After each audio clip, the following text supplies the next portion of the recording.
Bonjour à tous et bienvenue sur boursicoté.com pour cette nouvelle analyse technique Forex et matières premières avec une paire de devises euro-dollar qui passe au final sous cette zone ici des 1.2060 et qui vient retrouver ici une zone intermédiaire qui avait déjà été testée ici lors de la mi-février, cette zone intermédiaire des 1.2027 qui fait support pour l'instant comme elle l'avait fait donc sur cette zone et sur celle-ci. Donc on est pour l'instant sur cette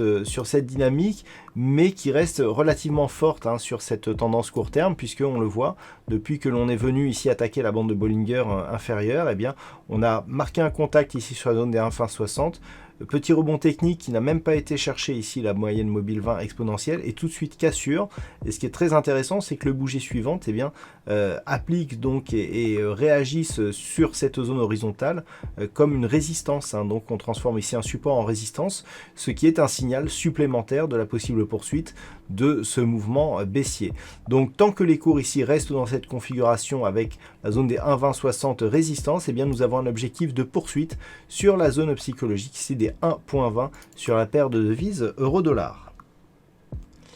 Sur la paire de devises livre sterling contre dollar américain, suite ici à cette forte hausse qui a mené à un plus haut ici sur les 1.42,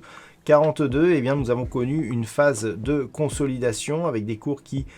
s'équilibrent ici aux alentours des 1.3950, autour de cette zone ici horizontale. Nous avons trouvé ici une zone de support intermédiaire sur ce niveau ici des 1.39 avec une zone de résistance ici proche des 1.40 et donc on oscille ici autour de cette zone. Donc clairement, d'un point de vue global, on reste ici dans une impulsion haussière qui consolide. On est venu chercher la zone ici des 61,8%. Et vu la configuration actuelle, c'est-à-dire que nous avons ici une attaque sur la bande de Bollinger inférieure avec un retour ici sous la moyenne mobile 20 exponentielle qui agit comme une zone de résistance, on peut s'attendre à une poursuite du mouvement, au moins jusqu'à la prochaine zone de support qui se situe ici à 1.3850, mais potentiellement plus bas, et notamment si l'on casse ici la zone des 1.3823, auquel cas la paire de devises pourrait consolider jusqu'à la prochaine zone de support qui se situe ici à 1.3745. Et puis sur l'or, il semblerait que la baisse s'accélère. Nous avions connu donc une cassure de cette zone des 1786, de ce point bas significatif ici des 1760 $ l'once, et donc un enfoncement de la zone des 1740. On a marqué ici un rebond technique qui va nous permettre d'ailleurs de déplacer ici une zone horizontale, puisque nous pouvons remarquer ici que la zone des 1760 qui a été support s'est transformée comme résistance, donc bien en dessous de la moyenne mobile 20 exponentielle, et suite à cela on a validé une poursuite du mouvement puisqu'on est repassé sous les 1740 $ l'once. Donc on est ici clairement dans une phase d'accélération baissière avec un prochain objectif qui se situe désormais sur la zone des 1675 $ l'once.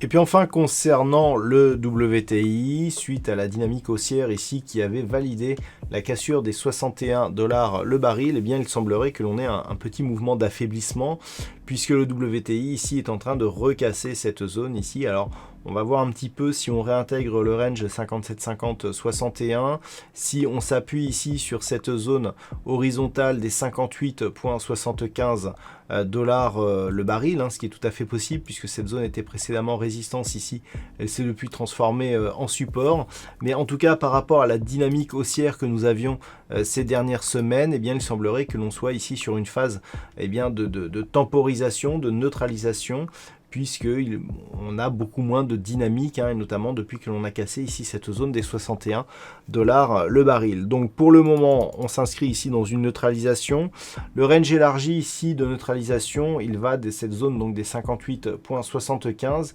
jusqu'à ce point haut significatif ici des 63,75 $ le baril. Voilà donc ce que l'on peut dire sur cette analyse technique Forex et matières premières. Je vous souhaite une bonne soirée et on se retrouve dès demain pour d'autres analyses techniques, toujours sur le site boursicoté.com.